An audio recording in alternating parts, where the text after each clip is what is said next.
Thank you all for watching the video. I hope you enjoyed this one. My wife and I have been thinking about making a couple of signs for the house for a while now. And once we got the x-carve, we figured this was a good opportunity to get our feet wet sort of with this piece of machinery.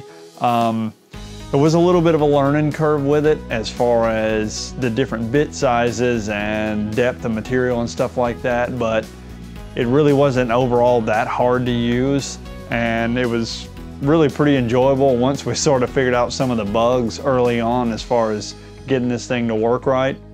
If you'd like some more information on the x-carve or Inventables itself, you can check out the links that I have in the description down below.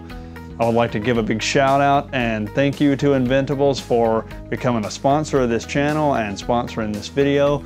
We're going to be doing some more x-carve related projects in the future with them, so be on the lookout for that. If you haven't already, I'd like for you to subscribe. Maybe you're a first-time viewer to this channel.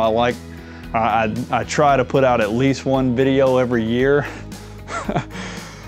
In all seriousness, now that we've sort of gotten things settled here in the shop, I'm hoping to put out videos with a little more regularity. I've got several projects either in the works or ideas for projects, some small, some larger. So hopefully here in the next, I don't know, couple of weeks, we're gonna start putting out projects. Really no schedule or anything like that, but I am gonna try to put them out a little more regularly than I have in the last little while. So thank you guys for sticking with me, and I guess I'll see you guys next time. So until then, happy trails. Thanks for watching.